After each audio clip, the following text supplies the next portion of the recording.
Jamais, jamais Alan n'aurait imaginé monter sur une scène. Et le voilà, intimidé, mais sourire aux lèvres, il raconte son histoire.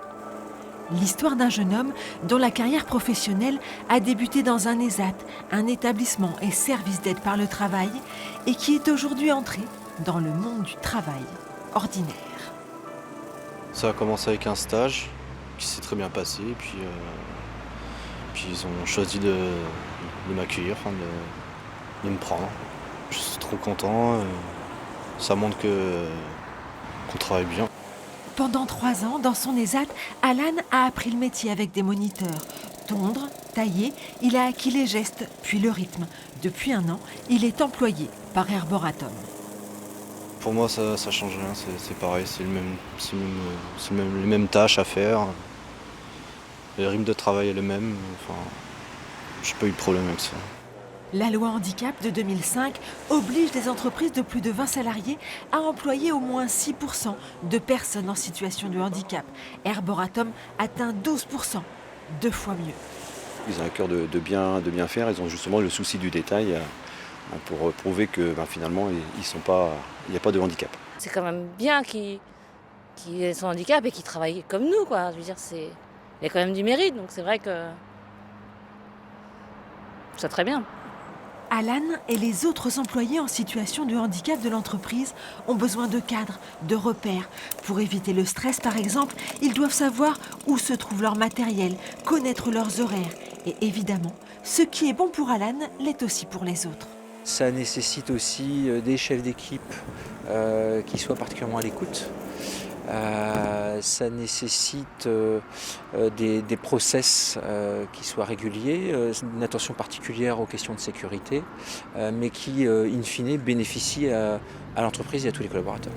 Alan continue son petit bonhomme de chemin. Comme lui, en 10 ans, 120 personnes en situation de handicap ont quitté les aides du Pommeraye, l'univers du travail protégé pour le monde du travail, tout court.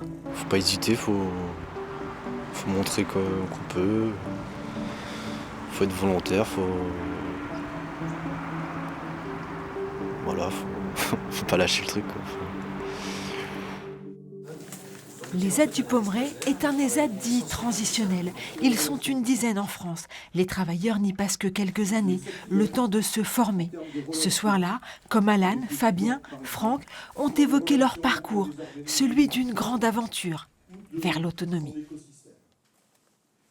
Les ESAT transitionnels les préparent à un nouveau travail en emploi, en milieu dit ordinaire de travail, et également à prendre de l'autonomie dans la vie de tous les jours.